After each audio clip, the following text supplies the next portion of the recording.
In Anthem, you are one of the last remaining freelancers. People who use robotic suits called javelins to fight back against the enemies of humanity and to prevent things called cataclysms, which are devastating events caused by the Anthem of Creation, which is a force that seems to be credited with creating everything. The reason that you are one of the last remaining freelancers is due to a cataclysm called the Heart of Rage killing off most other freelancers and causing people to lose faith in the freelancers. Your job is to silence the Heart of Rage and stop the Monitor, another Javelin pilot who wants to use the Heart of Rage to gain control of the Anthem of Creation and become a god. Throughout the game, you will oftentimes return to the main NPC area of the game, which is called Fort Tarsus, where you'll be able to talk to different characters and get different missions. Overall, it ends up being annoying to go back and talk to people because most of the time what they talk about just isn't interesting, and some characters are designed to be annoying, which is supposed to be funny, I guess, but it only leaves me wanting to ignore any and all other dialogue prompts from any NPCs. Once you actually get into the game, there are a lot of different mechanics that take part in how you fight enemies. The player has multiple abilities, each of which have some cooldown time that prevents them from being spammed. To get new bits of gear, the player can play through different missions and challenges or open chests to get different item drops, which first appear like colored octahedrons before being collected and turned into items once the player actually finishes the level or leaves the free play mode. Also, the game has multiple elements that all have different effects, being ice, fire, acid, and electric, and using them can affect your target in different ways. The player has two defenses, their shields and their armor. Armor is just a normal health bar, but above that bar there's a light blue bar that represents the player's shield level, which regenerates over time. The shields will run out quickly but still do act as a buffer before you start losing all of your health. Both flying and swimming are pretty similar mechanics in Anthem. The player uses a jetpack on their javelin to move forward and can control the speed by pressing W to move faster or S to move slower, and can also evade to roll to the left or the right. Hovering is another sort of flight that allows the player to stay at the same height and only move horizontally if they use W, A, S, and D. It can be used to pause during a fight or to gain a vantage point during a fight. In fact, one of the Masterwork and Legendary Snipers has the ability that gives bonus damage if you hit someone in a critical spot while you're hovering. During flight, a bar slowly grows on the bottom of the screen. This represents the fact that the suit is being overheated, and once the bar fills up, it causes the player to lose control of their javelin and crash down towards the ground. Once you completely overheat, it takes time for the javelin to actually cool down, but if you stop flying before it overheats, it will cool down near immediately. You can also prevent overheating through flying into water or any sort of waterfalls or water splashes, which will cool you down despite the fact that you're still flying. Flying in the javelins is fast, but due to the large world spaces and the players having to stop to cool down if water sources aren't nearby, flying can easily become a chore rather than a fun experience, despite it being such a cool mechanic. There are 4 different types of javelins a player can have per account. Each one has different abilities based on the type, along with different looks, sizes, and amounts of health. There are the Rangers, which are a pretty basic and well-rounded class, Interceptors, which focus on close quarters combat and speed, Storms, which have abilities more focused on using different elements and magical explosions than other classes, and Colossus, which have no shields but tons of health, and generally can take whatever shots are fired at them and easily shoot back with a lot of firepower as well. As for weapons in the game, while the player is leveling up, there are only a few different limited guns to earn, with each having basic stats and a limited pool, meaning that you never really seek out certain weapons. Most will either shoot the same or are the same exact weapon with slightly different stats. Later on, you will get weapons that have special abilities tied to them, but they still function in mostly the same way as the previous weapons, just with boosts attached. Of course, these boosts are nothing to scoff at. One rifle I found would have a 33% chance to deal a large amount of bonus electric damage when fired, but even that isn't extremely special, as I actually found 2 of them when I originally found it, and I found 3 more in the next few missions I went on. While the weapons become more interesting and powerful, the small weapon pool problem never really goes away. The javelins all have different variants of abilities, but they're pretty similar in style, strength, and cooldown time between all 4. The first ability is a weak attack, which is best used in combos or on weaker enemies, and they oftentimes will do as much damage as a gunshot, but have plenty of variety and the ease of use makes them nice to have. The second ability is a stronger attack that has a longer cooldown. For the ranger it was a grenade, and it's harder to use, but it's stronger than the first ability. Support gear acts as a sort of buff or a special effect for the different javelins. With the ranger, you could either place down a small bubble where those inside would get a weapons buff, where the guns would deal more damage, or there was a bubble shield where enemy attacks wouldn't be able to break through, but players and enemies could walk into and out of the bubble, and those inside can shoot through the shield towards enemies outside of it. Other javelins have other abilities rather than just placing down an effect, such as the Colossus support ability, that causes all the enemies in the player's area to focus on him rather than his teammates, helping to draw fire away from other players. The ultimate ability is meant to be the strongest ability a player has and are locked in for each javelin. For the ranger, they shoot a volley of missiles at their enemies, either in large groups or focused on a single target.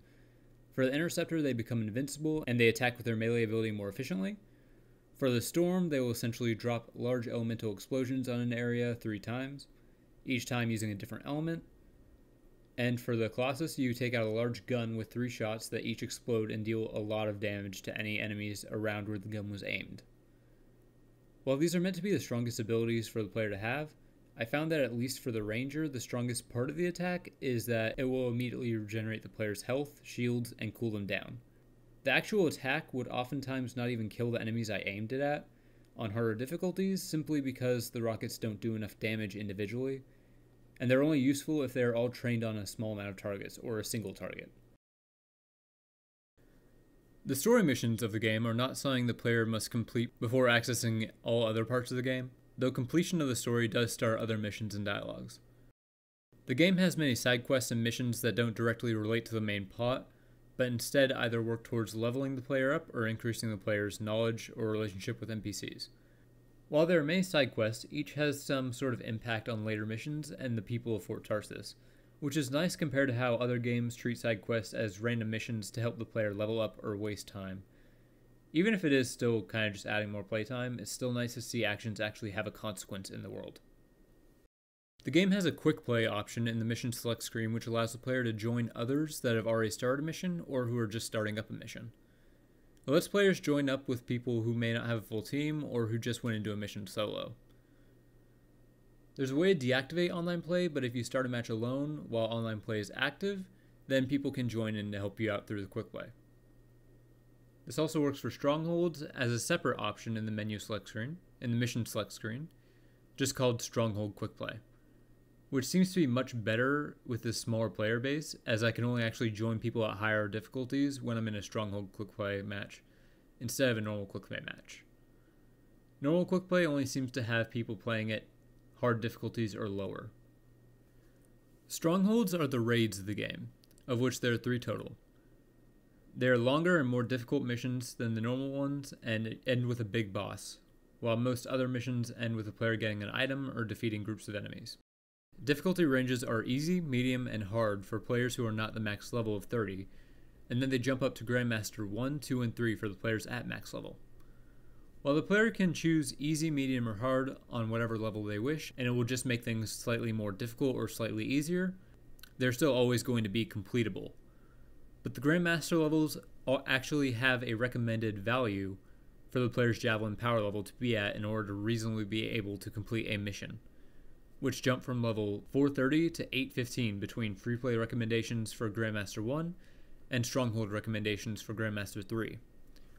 What's interesting about this is the only way to increase one's power level is to get higher rarity gear, but playing the Legendary mission alone on Grandmaster 2 while underleveled took hours and only got me a few good items. At the point in the game I'm at currently, it seems like levels are either going to be extremely easy or extremely hard, but judging by how easily other players went through Strongholds, it's clear that eventually the entire game would become easy and monotonous.